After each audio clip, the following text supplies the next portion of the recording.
আসসালামু আলাইকুম। আপনারা সবাই কেমন আছেন?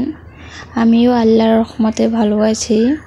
আমার ভিডিওটি কাছে কিংবা দূরে, দেশ কিংবা দেশের বাহিরে যারা দেখছেন তাদেরকে অসংখ্য ধন্যবাদ। এদিকে প্রতিনিয়ত যেহেতু বৃষ্টি হয় তার জন্য ভাবলাম আজ খিচুড়ি রান্না করি। তো যে খিচুড়ি রান্না করছি রোদের তাপে থাকা যাচ্ছে না। মাকে বলতেছিলাম, মা দেখেন প্রতিনিয়ত বৃষ্টি হচ্ছে কিন্তু আজ বৃষ্টির কোনো নমুনাই দেখা যাচ্ছে না, রৌদ্র।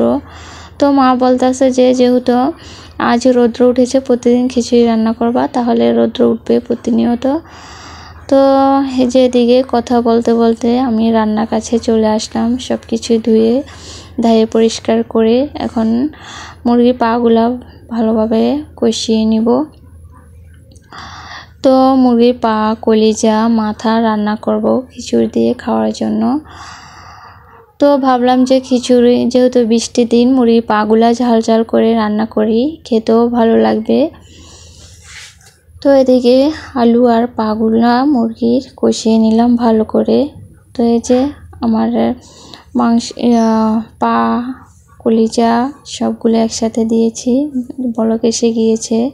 তো খিচুড়িটাও হয়ে যাচ্ছে, বলক এসে গিয়েছে। তো সব কিছুর ভিডিও একটু একটু করে নিচ্ছি আর কি।